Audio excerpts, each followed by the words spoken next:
નમસ્કાર વિદ્યાર્થી મિત્રો. છેલ્લા લેક્ચરોમાં આપણે મુક્તતાના અંશ વિશે આપણે ચર્ચા કરી હતી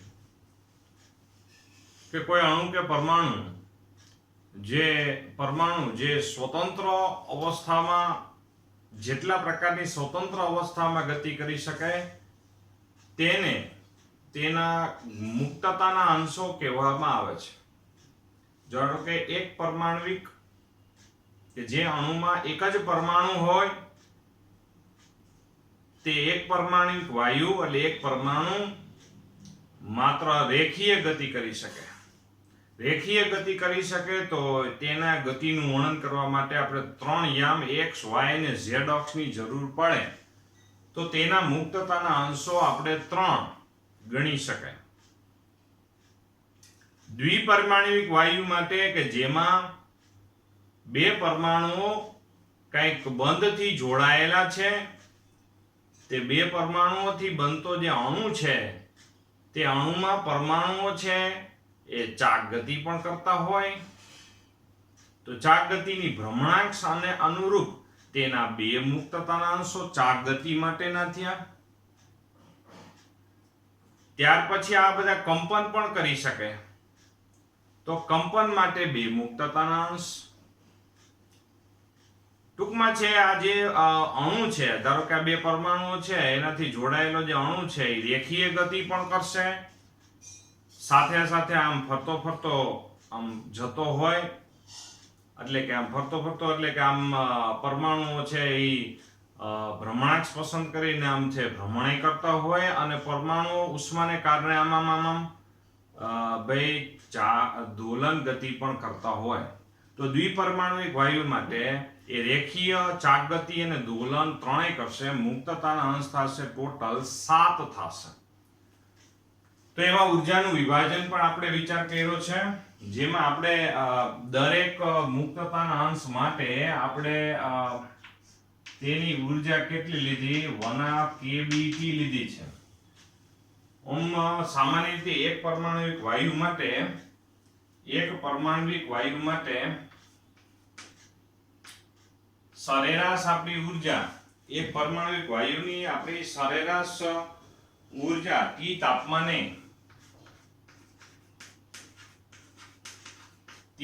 તાપમાને સરેરાશ ઉર્જા કેટલી છે 3/2 kBT જેટલી છે. આ T તાપમાને સરેરાશ ઉર્જા છે. આ એક પરમાણુિક વાયુ છે એટલે કે જેના અણુમાં એક જ પરમાણુ છે તો તેની સરેરાશ ઉર્જા 3/2 kBT જેટલી છે. તો ધારો કે અહીંયા છે 1 મોલ જથ્થાની સરેરાશ ઉર્જા, ભાઈ એક પરમાણુ ની ઉર્જા 3/2 kBT જેટલી. એક મોલમાં કેટલા અણુ હોય એવોગેડ્રો અંક જેટલા, તો એને જેટલા અણુઓની ઉર્જા કેટલી. તો અહીંયા તમે જોઈ શકો કે ભાઈ બોલ્ટ્ઝમેન અચળાંક kB બરાબર આપણે r ના છેદમાં a ને લખી શકાય. તો અહીંયા હું r ના છેદમાં a ને લખું તો એને કેન્સલ થઈ જાય. તો અહીંયા શું આવશે 3/2 RT થઈ જશે. આ 1 મોલ જથ્થાની ઉર્જા થઈ. હવે આપણે જવું છે વિશિષ્ટ ઉષ્મા બાજુ જવું છે. તો આપણે વિશિષ્ટ ઉષ્મા એટલે છે શું હકીકતમાં, જે આની પહેલાના ચેપ્ટરમાં વિશિષ્ટ ઉષ્મા વિશે આપણે જેને C વડે દર્શાવીએ છીએ, ઉર્જાના છેદમાં તાપમાનનો તફાવત, ઉર્જાના છેદમાં દળ ગુણ્યા તાપમાનનો તફાવત. વ્યાખ્યા કંઈક આમ બને, 1 એકમ દળવાળા પદાર્થ અથવા તો વાયુનું તાપમાનનો તફાવત 1 એકમ કરવા માટે જરૂરી ઉર્જાને પદાર્થની વિશિષ્ટ ઉષ્મા કહેવામાં આવે છે. વિશિષ્ટ ઉષ્મા એટલે કે એકમ દળવાળા પદાર્થનું તાપમાનનો ફેરફાર 1 એકમ કરવા માટે જરૂરી ઉર્જાને પદાર્થની વિશિષ્ટ ઉષ્મા કહેવામાં આવે છે. તો અહીંયા 1 મોલ દળવાળા પદાર્થની વાત કરવામાં આવે છે. તો 1 મોલ દીઠ વિચાર કરો તો અહીંયા દળ 1 મોલ દીઠ વિચાર કરો તો ઊર્જાના છેદમાં તાપમાનનો શું આવશે? તાપમાનનો તફાવત આવશે. એટલે અહીંયા છે તાપમાનનો તફાવત આપણે ડેલ્ટા ટી વડે આપણે જો વિચાર કરીએ અને ઊર્જાનો જથ્થાને આપણે ડેલ્ટા યુ વડે દર્શાવી દઈએ.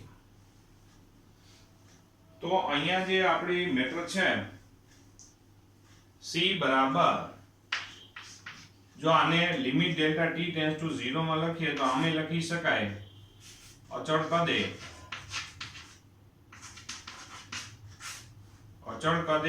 CV બરાબર, એટલે કે વિશિષ્ટ ઉષ્મા અચળ કદે CV બરાબર du ના છેદમાં dt. તો ટૂંકમાં આનું t પ્રત્યે વિકલન કરો તો શું મળે? સીધી વાત છે, t પ્રત્યે કેપિટલ T પ્રત્યે વિકલન કરો તો t નું વિકલન 1 થઈ જાય, 3/2 r આવી જાય. તો અચળ કદે વિશિષ્ટ ઉષ્મા આપણે સમીકરણ મળે છે 3/2 r આપણને પ્રાપ્ત થાય છે. ત્યાર પછી આપણે એક ગયા ચેપ્ટરમાં આપણે ભણેલા છીએ, એટલે 12મા ચેપ્ટરમાં Cp - Cv = r. તો Cp એટલે અચળ દબાણે વિશિષ્ટ ઉષ્મા, અચળ દબાણે વિશિષ્ટ ઉષ્મા. તો Cv બરાબર આપણે અહીંયા શું લખી શકાય? 3/2 r. ટોટલ કરો 3/2 r + r એટલે આપણા માટે થઈ જાય 5/2 r થઈ જશે. તો આ એક પરમાણુિક વાયુ માટે આપણે વિશિષ્ટ ઉષ્માની વાત કરી છે અને બંને વિશિષ્ટ ઉષ્માનો ગુણોત્તર જો આપણે લઈએ તો એને આપણે ગામા વડે દર્શાવીએ છીએ Cp ના છેદમાં Cv = આ આપણા માટે ભાઈ Cv છે અને આ આપણા માટે શું છે? Cp છે. બરાબર? એ બેયનો ગુણોત્તર લઈ લઈએ તો આપણે શું મળી જાય? જુઓ તો અહીંયા આવશે 5 ના છેદમાં 3 આપણે ગુણોત્તર મળી જશે. આ 5 ના છેદમાં 3 મળી ગયું. જુઓ આ એક પરમાણુિક વાયુ માટે આપણે બે વાત છે, ગામા એટલે બંનેનો ગુણોત્તર.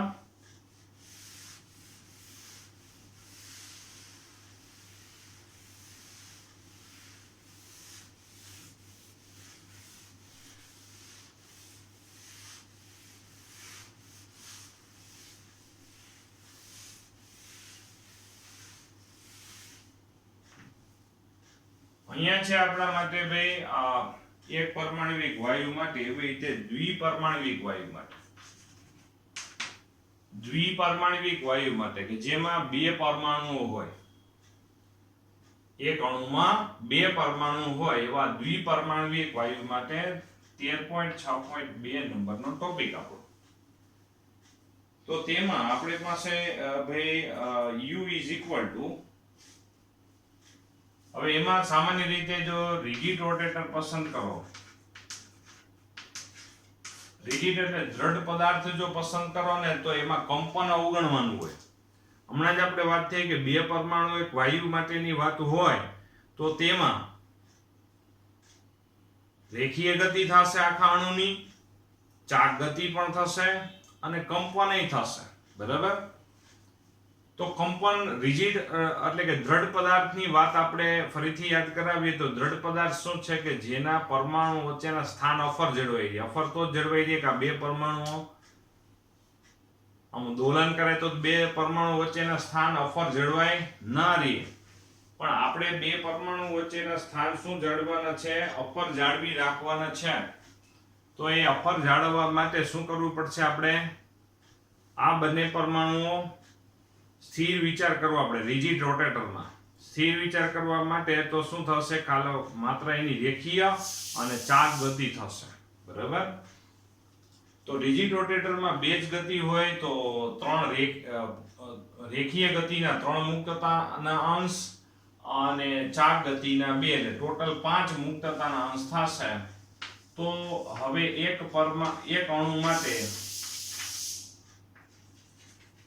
એક અણુ માટે એક મુક્તતાના અંશ માટેની ઊર્જા કેટલી છે 1/2 kBt જેટલી છે બરાબર તો એક અણુ માટે એક મુક્તતાના અંશની ઊર્જા 1/2 kBt તો કેટલા મુક્તતાના અંશ છે 5 તો અહીંયા શું આવશે 5/2 kBt આવશે બરાબર એક અણુ માટે સરેરાશ ઊર્જા 5/2 kBt જેટલી આવશે તો હવે એક મોલ માટે આપણે વિચાર કરીએ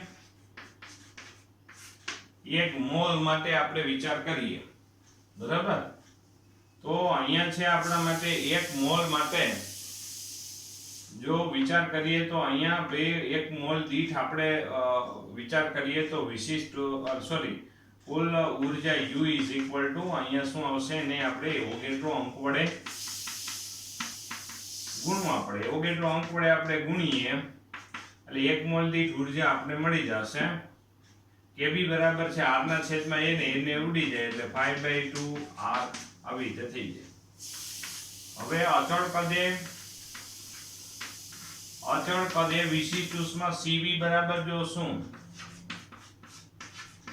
અને t પ્રત્યે વિકલન કરી નાખો એટલે 5/2 r થઈ જશે રેડી તો આ 5/2 r એવી રીતે આપણે Cp બરાબર હમણાં જ આપણે વિચાર કર્યો હતો Cv r આમાં એક r એડ કરો તો અહીંયા આવી જશે 7/2 r થઈ જશે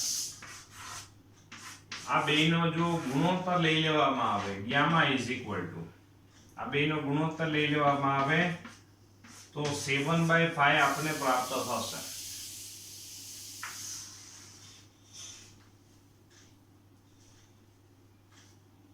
ત્યાર પછી જો આ રિજિડ રોટેટર ન હોય તો તેના મુક્તતાના અંશ આપણને કેટલા મળે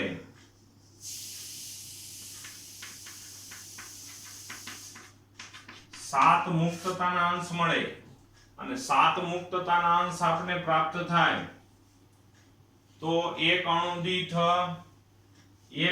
દીઠ આપણે ઊર્જા એક અણુ દીઠ આપણે જો વિચાર કરીએ તો અહીંયા છે આપણે 7 મુક્તતાના અંશ અહીંયા 7 વડે આપણે ગુણવા પડશે તો અહીંયા 7 વડે ગુણો તો અહીંયા 7 આવી જાય એટલે કે એક મોલ દીઠ ઊર્જા કેટલી થઈ જશે 7/2 RT જેટલી થાય અહીંયા 7 આવી જશે તો અચળ કદે વિશિષ્ટ ઉષ્મા Cv બરાબર અહીંયા 7/2 R થઈ જાય આમાં Cp બરાબર અચળ દબાણે વિશિષ્ટ ઉષ્મા Cp બરાબર 9/2 R થઈ જશે અને બેનો ગુણોત્તર ગામા 9/7 થઈ જશે આ દ્વિપરમાણ્વિક વાયુ માટેની વાત થઈ ગઈ ત્યાર પછી આપણે બહુપરમાણ્વિક અણુ માટે જો વિચાર કરીએ બહુપરમાણ્વિક અણુ માટે કે જેમાં બે કરતા વધારે પરમાણુઓથી અણુ બનેલો હોય તેવા અણુને આપણે બહુપરમાણ્વિક અણુ કહેવામાં આવશે તો તેમાં બહુપરમાણ્વિક અણુ માટે 3 રેખીય ગતિના 13.6.3 છે 3 છે રેખીય ગતિના આપણે રેખીય ગતિના 3 મુક્તતાના અંશ આવશે બહુપરમાણ્વિક વાયુ માટે ચાક ગતિ માટે આમાં બહુપરમાણ્વિક વાયુ છે એટલે ચાક ગતિના મુક્તતાના અંશ આપણે 3 પસંદ કરીએ છીએ જોજો બરોબર રેખીય ગતિના 3 ચાક ગતિના 3 આવી રીતે 3 મુક્તતાના અંશ આપણે થયા રેખીય ગતિના 3 ચાક ગતિના 3 બરાબર ત્યાર પછી આપણને હવે એ 3 મુક્તતાના અંશે સિવાય આપણે છે F કંપનોના પ્રકારના અનુરૂપ આમાં F જેટલા આપણને શું મળશે કંપન માટેના આપણી પાસે F જેટલા મુક્તતાના અંશ મળશે કારણ કે બહુપરમાણ્વિક વાયુ છે વધારે છે પરમાણુઓ છે તો કંપનની વેરાયટી છે આમાં અનબિલિવેબલ, આપણે ઘણી બધી આમાં વેરાયટીઓ બની શકે. એટલા માટે કંપનના એફ રીતે કંપનો થઈ શકે. ચાક ગતિના પણ 3 રીતે આપણે મુક્તતાના અંશ વિચાર કરી શકીએ. રેખીયમાં 3 જ રહેશે, કારણ કે અણુ એક આમ ભેગો થઈ ગયો, પછી એક પરમાણ્વિક વાયુ હોય કે દ્વિપરમાણ્વિક વાયુ હોય, બહુપરમાણ્વિક વાયુ, અણુ એક એટલે કે આમ આ બરાબર, તો એ રેખીય ગતિ કરશે એટલે 3 અક્ષનું વર્ણન કરવામાં આવશે. પણ હવે ફેર ક્યાં પડ્યો? ચાક ગતિ અને કંપન ગતિમાં ચેન્જ આવ્યો. કારણ કે જાજા હોય તો કંપન જે આ માન્ય કે આ બધા પરમાણુ છે, તો આ બધા જે કંપન કરતા હોય એની વેરાયટી છે. જેટલા વધારે પરમાણુ હોય તેમ એની જોડની વેરાયટીઓ અલગ પડી જાય. તો અહીંયા આપણે જો એક પરમાણ્વિક વાયુ માટે આપણે જો વિચાર કરીએ કે ભાઈ રેખીય ગતિ માટે 3/2 kBt છે.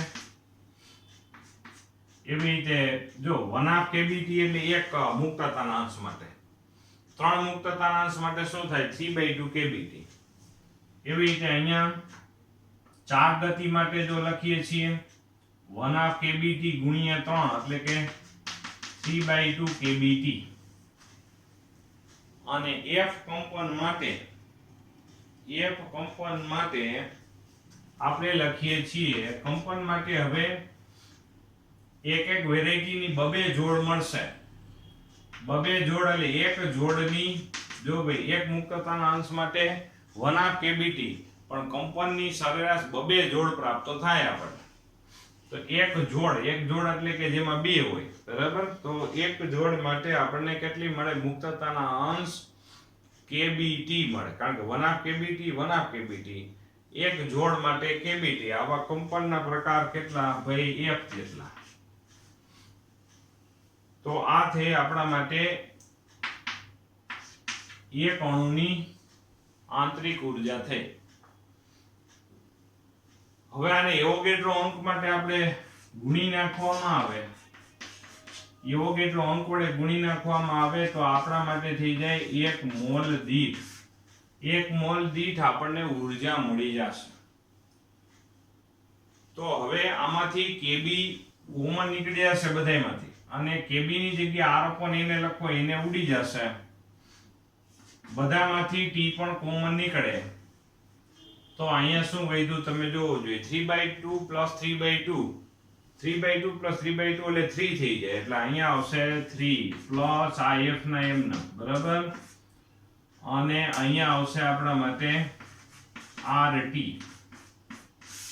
હવે આપને ખબર છે કે ભાઈ અચળ પદે વિશિષ્ટ ઉષ્મા લેવી હોય તો ભાઈ du/dt. આનું t પ્રત્યે વિકલન એટલે કે શું આવશે? 3 + f into r. Cv બરાબર 3 + f into r. એવી રીતે Cp બરાબર જો વિચાર કરો તો Cv + r. Cv માં r એડ કરી દો તો એક આપણે r એડ કરો તો અહીંયા શું આવશે? 4 + f into r. આવી રીતે 4 + એક કુટુંબમાં વધી જાય. હમણાં આપણે જોતા હતા. આમાં આપણે જો ગામા બરાબર જો વિચાર કરવો હોય તો Cp ના છેદમાં Cv = આ બેનો ગુણોત્તર લઈએ તો શું આવશે? 4 + f ના છેદમાં 3 + f આપણે પ્રાપ્ત થઈ. ગામા = 4 + f ના છેદમાં 3 + f આપણને પ્રાપ્ત થશે. તો આ થઈ ગયું આપણા માટે ભાઈ, આ થયું આપણા માટે એક પરમાણ્વિક, દ્વિપરમાણ્વિક અને આ થયું આપણા માટે ત્રિપરમાણ્વિક વાયુ માટે. લેસનમાં એટલે હોમવર્કમાં આપણે છે 13.6.1, 13.6.2 અને 13.6.3 ટોપિક આપણે કરીએ છીએ. બરાબર, અહીંયા સુધી આપણી ચર્ચા રાખીએ છીએ. બીજું ડે ટુ ડે વર્ક ચાલુ રાખજો એટલે વાંધો ન આવે, અને હોમવર્ક એ બધાય નિયમિત ચાલુ રાખજો. બરાબર, એટલે કે વાંધો ન આવે. બીજી ખાસ સૂચના એ છે કે ડે ટુ ડે વર્ક રોજે નિયમિત રીતે આપણે બેસી જવું ખાસ બાબત. પરીક્ષાઓના મેસેજ તમને છે આગામી દિવસમાં મળી જશે.